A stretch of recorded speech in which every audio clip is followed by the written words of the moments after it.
After 10 years, I finally got around to playing Bloodborne. I've been a longtime Souls fan. Unfortunately, I never owned a PlayStation 4. I had an Xbox back in that time, so I never got around to playing Bloodborne. I've been playing the Souls series since Dark Souls 2 came out. That was my first game. I played it and I really liked it at that time, but I think it's because I didn't really have much to compare it to in the Souls series. But since I've played Dark Souls 1, Dark Souls 3 is probably like my favorite game of all time, if not like a top 3 game for me. I really liked Elden Ring, even though I was pretty critical of it, and now I finally got to play Bloodborne a whole 10 years later. This is going to be kind of a review of the game, because I really liked it, but there were definitely some things that I thought were a little bit interesting in the game, and some things I didn't like. But overall, I really liked the experience. I thought it was a fun time. I'm definitely going to play it again, try a different build. But yeah, let's get right into it. The first thing that I noticed when I was playing the game, and this was very apparent in the boss fights, I thought the game was somewhat like pretty easy compared to some of the other Souls games. A disclaimer before everyone goes to burn me at the stake, I did not play all the Chalice dungeons, I only played a few of them. I did run through the DLC. Orphan of Kos beat my ass, Lady Maria beat my ass, but overall, like through the base game, I really didn't struggle at all through pretty much any of the bosses until Gehrman. And I really don't consider myself like a highly advanced Souls player. I'd say I'm really only really good in quotation marks at Dark Souls 3 because I've just played the game so much, so I know those bosses like the back of my hand. But no boss in this game took me more than 3 tries to beat. I didn't really go rune farming, at least until not rune farming, blood echo farming until the very end, so I could upgrade my weapons and stuff. And some of the areas I kind of just ran through if there were so many enemies that I didn't feel like doing.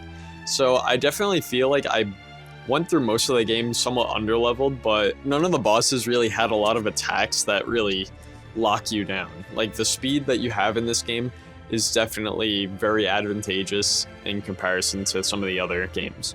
I really did like the atmosphere, and probably my favorite part about the game was the level design. I really am a little bit upset that in Elden Ring they kind of did away with the classic FromSoft level design with the levels looping back into each other.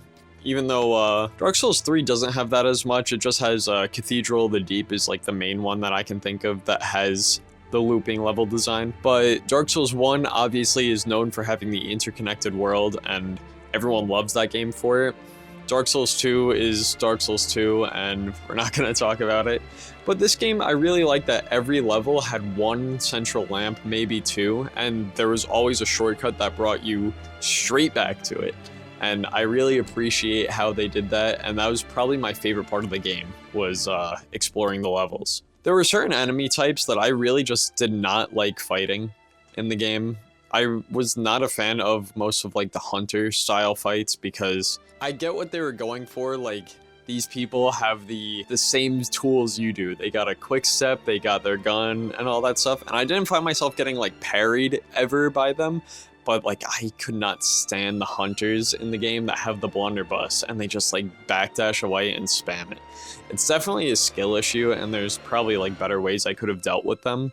But even like up to the Gehrman fight, like he took me so long because I feel like I would dodge like perfectly and then I'd swing and he would just backstep away, and I got so frustrated a couple times. And like I said, yeah, the gun spam is just kind of annoying. I honestly would rather have had them shoot less but parry you more. Like, absolutely get the visceral attack so that you can't just do whatever unsafe stuff you want. Because I remember there's this one, it's right by the church where you fight Vicar Amelia. There's like 2 hunter style enemies, and one of them has the blunderbuss, and he literally just backs away and shoots over and over and over again. And I could not stand it, and that's not the only time it happens. There's so many enemies that do stuff like that. The only other thing that I really can think of that I did not like about the game was the fact that blood vials, although you can hold 20 of them, you had to either farm for them or buy them if you died in a boss fight. So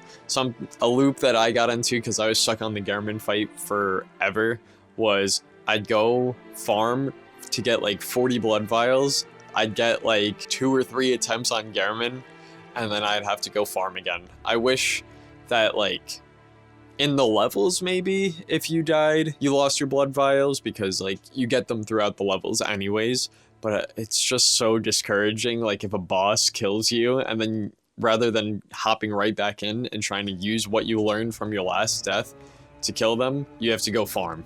And that was just like so annoying to me. I probably spend like a good like 3 hours total when I was fighting Garmin to just farm in between in between attempts, and I was just getting like so sick of it. I really enjoyed the Chalice dungeons in the game. I thought they were super cool. I didn't do all of them obviously, but I really enjoyed how I believe they are randomly generated, I'm not mistaken, but they somehow keep the level design of the Souls games. Like there's interlooping paths, there's shortcuts, I really like how you have to find the switch to open the door that goes to the boss. So like there is a set gameplay loop that you know exactly what you need to do while you're in there. But for something that's randomly generated like that, I really enjoyed going through it. The only reason why I didn't go through more of it was because I was eager to like fight Garmin and fight the Moon Presence and end the game like that. But I definitely, on repeat playthroughs, I'm going to go through the Chalice dungeons. I hear that's where all the really hard bosses are. Speaking of subsequent playthroughs though, something I wasn't a fan of was there's not really much build variety. I kind of did a quality build, evenly leveling strength and dex, but for the first like half of the game I was mainly a strength build using the Kirk hammer. I appreciate what they did with having less weapons, but having you really master the specific weapons, because everyone is completely different. But I definitely started feeling like certain weapons are better than others. I know the saw cleaver is pretty much the go-to for like everybody, and that's what I ended up using, because the Kirk hammer, although it was fun, the hammer was just so slow, and unless the enemies were really big, I really wasn't using it. I was just mainly whipping it out as my secondary weapon so that if there were big enemies, I could kind of like stun lock them with the stagger. But other than that, like the saw cleaver was just like better in every way. Aside from when it's in its retracted form, it's just so stubby that I feel like, and I struggle with this in the Garmin fight a lot, I would position and then you would dash away because I couldn't get him. But it was more a skill issue, probably not using the extended form properly or using the transformation attacks properly. But yeah, overall, I can definitely see why everyone has this game as like their favorite Souls game. I don't think it's mine. I think Dark Souls 3 is forever going to have that place just because I love the fights in that game. Even the bad fights that people complain about, I still have fun with. It's probably up there. I don't think it was as good as Elden Ring. I would probably put it like, for me, Dark Souls 3 at the top, then Elden Ring, then Bloodborne, then Dark Souls 1, then Dark Souls 2. I haven't played Demon Souls. I hopefully will get a chance to if a PS4... oh, wait, Demon Souls is on PS5, I think. I don't think it's a PS4 game. That's the only way I was able to play Bloodborne. Now you can play with PS4 emulation on PC, so that's the only reason I got to play it. And it was also very nice playing it on PC because instead of it being locked to 30 FPS, I could play it at 60 FPS, where it didn't always run at 60 FPS, but definitely at the times that it did, it felt better. But in the gameplay, if the game looks weird, it's probably because I had to install some mods that make it a bit more stable to play on PC, but other than that, it like ran pretty fine. Every once in a while the game would crash, but like I'd rather play the game at all than not be able to. So yeah, what do you think? You want to burn me at the stake for not saying this is my favorite Souls game? Go ahead. I still love the series. I am increasingly excited for Elden Ring Night Rain, and I cannot wait to see what happens next. So I will catch you guys in the next video.